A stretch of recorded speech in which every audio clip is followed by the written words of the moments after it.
bagus juga sebenarnya untuk tim Liquid PH. Dari tim Liquid Philippines ya, melihat adanya 1-1 yang langsung diamankan oleh Toy. Ini resikonya lumayan tinggi Berani sih. sih.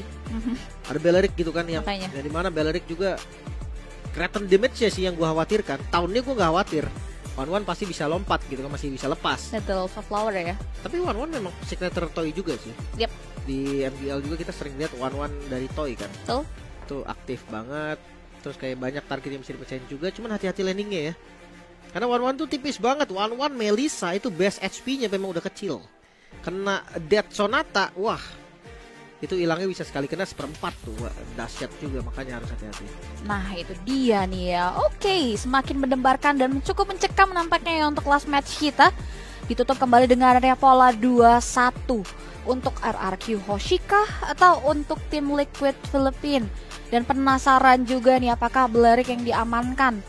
Dari JP akan menjawab rotasi yang bisa dimaksimalkan oleh Joe yang dia bawakan kali ini oleh Setsujin. So without any further ado, let's get jump to the land of the untuk melihat visualisasi dari 10 hero yang sudah diamankan oleh kedua belah tim. Oke, pergerakan awal ini bakal jadi kunci yang paling utama juga. Ngelihat dari Setsujin dibantunya untuk ngambil buff dan lebih cepat, kayaknya patternnya nggak bakal kalah jauh banget. Memang tetap lebih cepat juga dari si Suyo kan, cuman selama nggak jauh nggak masalah. Apalagi selama nggak ada jungle yang kambil juga oke aja.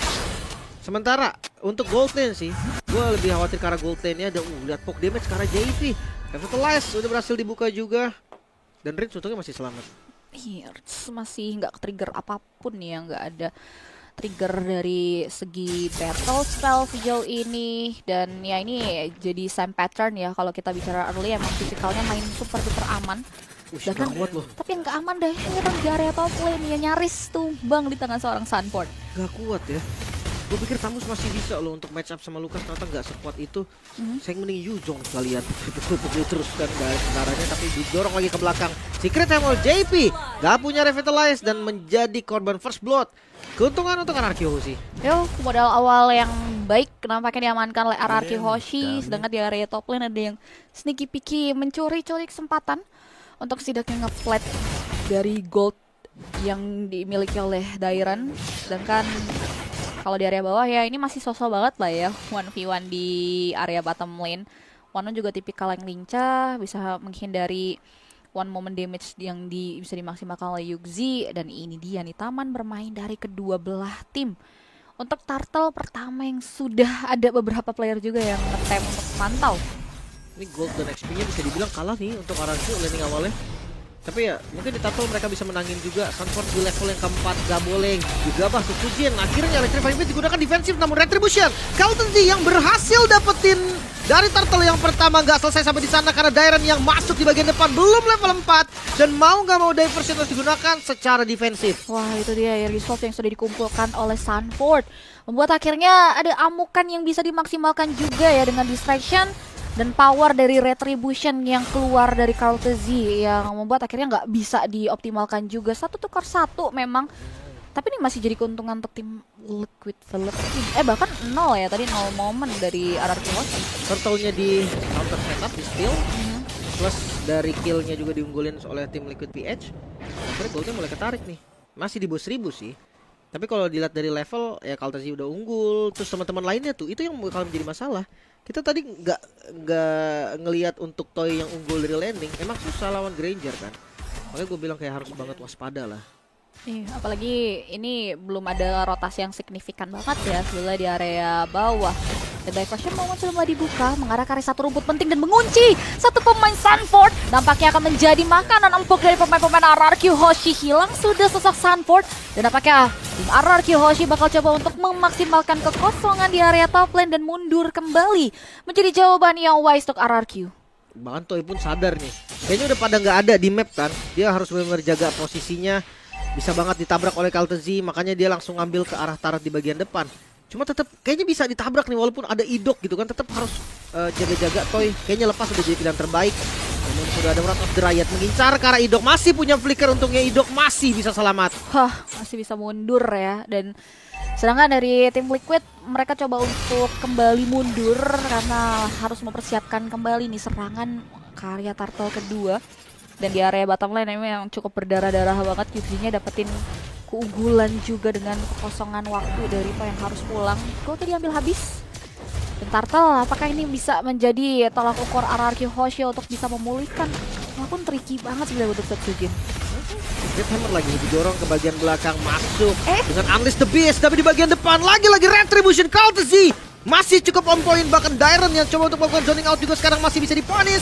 Coba untuk lari, Dairon gak ada cara keluar, namun coba untuk mencari pertukaran gak bisa juga. Dairon menjadi korban selain Turtle, namun Yuxi Purify yang digunakan mampu selamat. Ternyata damage dari Rins yang kurang ternyata membuat satu kill pun gak bisa untuk ditukar. Ya, melihat dan mengingat Toy yang harus kembali pulang ya, lumayan babak belur di 1v1 situation, dan bahkan Turret pun harus ikut runtuh. Ini menjadi satu buah keuntungan kembali yang cukup berlipat ganda diamankan oleh pemain-pemain dari tim Liquid Philippines. Gold yang tadi ya lumayan berada di bawah 1000, kini udah mulai swing snowball ke area pemain-pemain dari tim Liquid Philippines. Dan kalau kita bicara soal item, memang udah the Starlium side dari Setsujin. Tapi nggak selalu ada momen yang pas buat Setsujin masuk. Setiap ada tim fight stick yang dipaksa sih sama Liquid PS, khususnya di area Turtle ya. Itu dia, apalagi dari tadi yang setup dari RRQ kan. Itu bikin jadi enak lah. Dari Suyo tuh tinggal masuk, dia lompat, Soul Saver, Retribution cabut, udah gitu kan. Apalagi sekarang udah 2000 gold nih yang diunggulin. Mungkin balik lagi cari spot-spot bagus untuk diversion, ini bisa jadi opsi juga nih. Kayak gini. Diversion moment, oke, ketahuan JP apakah target yang tepat sudah mulai dikikis. Diversion rotation duality yang sudah mulai connect, tapi JP itu sustain. Bahkan Revitalize pun sudah di pop up, masih belum bisa menembus, tapi setidaknya nge-buying time ke Toy, menukar dengan adanya satu turret di area bottom lane. Itu oke sih, oke banget, karena memang yang dibutuhkan oleh One tuh farming di awal. Dia nggak gimana-gimana sama kill. Selama ada zoning out yang bagus dari teman-teman ya, bikin One-nya free farming sampai jadi 2-3 item juga udah oke. Tergantung template itemnya nanti. Corrosion DHS mungkin tuh jadi 2 item utama. Larinya itu bisa nangin Talker di top lane.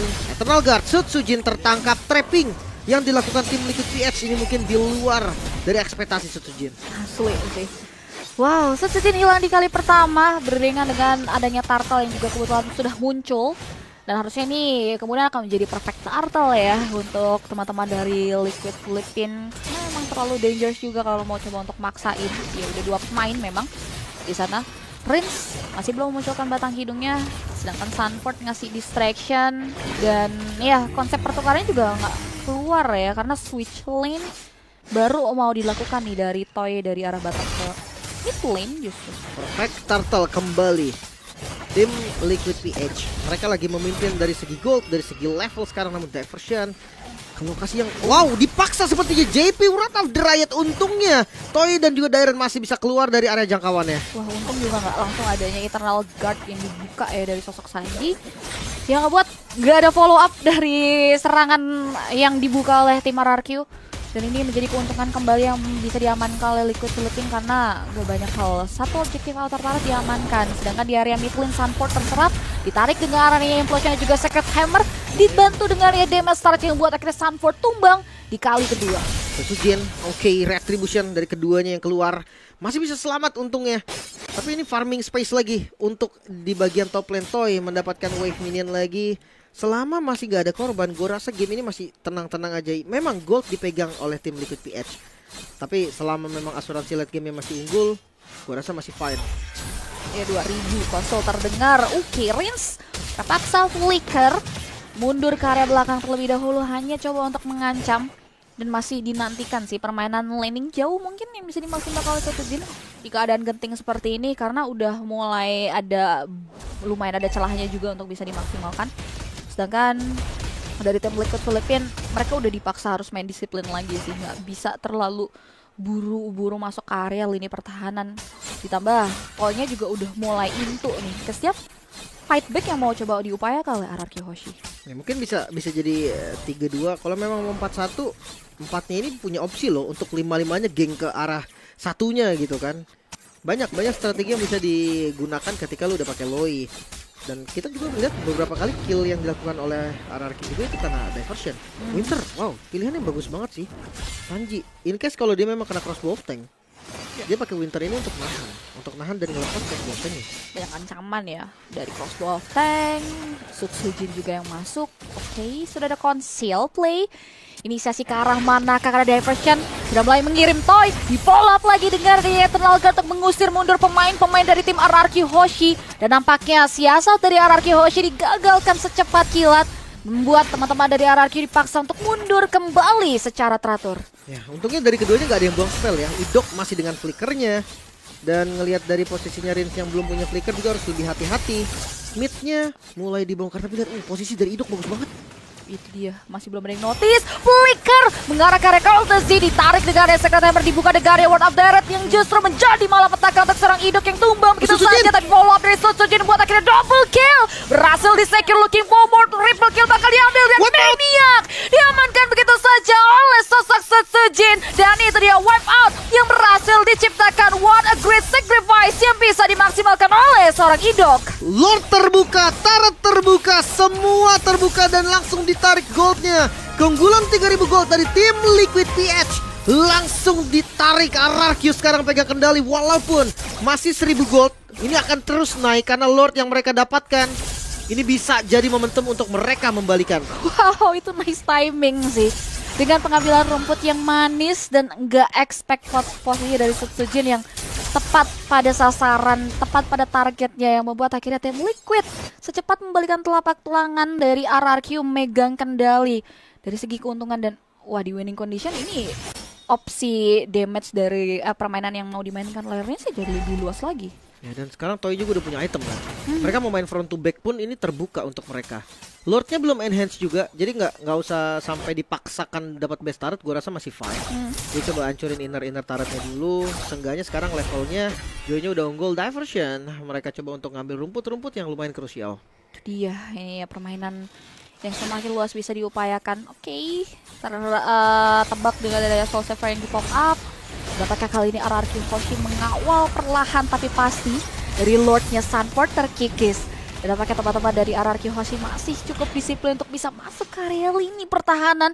Respect dengan area defensif yang dipersiapkan juga tentunya oleh tim Liquid Philippines. Itu yang gue bilang, memang agak susah sih untuk nabraknya juga gitu kan.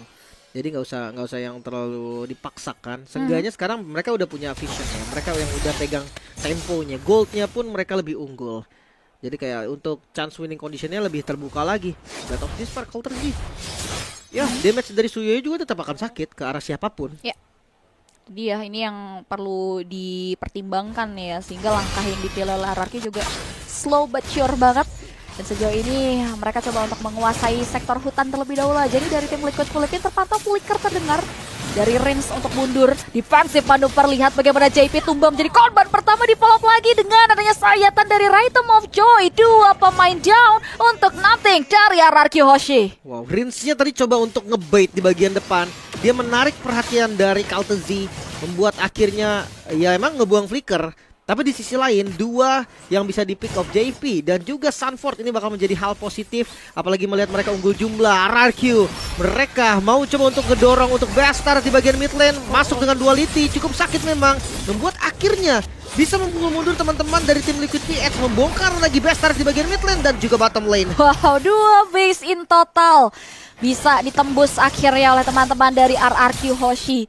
Dan harusnya tidak ada satu helai monster jungle pun yang harus bisa disisakan. Kita sudah dipangkas habis oleh teman-teman dari RRQ. 13 detik masuk menit 12 ini masih cukup make sense untuk bisa dikontes sebetulnya ya. Cuman resiko seperti apa nih yang sudah dipersiapkan, karena udah coba dibuka juga nih beberapa vision. Dengan adanya Magic Sentry sudah mulai ke pop up dari teman-teman RRQ. Tapi jujur kalau untuk Lord ya, counter setup dari tim Liquid PH masih tetap oke loh. Ya balik lagi untuk last hit, cara pikirnya tetap enak dan implosion. Connect kali ini makan ke bagian depannya JP. Target pertama dan JP-nya tumbang. Electrifying Blitz masuk ke bagian belakang, Yoxi menjadi korban. Masih terus berlanjut karena lagi-lagi Toy-nya survive. Dua member tersisa tim Liquid PH dalam masalah yang cukup serius, bahkan menyisakan Cultist seorang diri. Oke, shutdown memang berhasil diamankan, tapi one man standing yang tersisa mampukah berbuat banyak hal untuk bisa menembus dan bahkan mengurangi kerusakan yang sudah hendak diciptakan oleh teman-teman dari RRQ Hoshi. Wipe out tercipta, satu pemain terakhir pun harus hilang dan base terexpose sehingga RRQ Hoshi take the match point di game yang ketiga kali ini. 2-1 membuat tim Liquid PH harus turun ke babak luar mereka dari grup B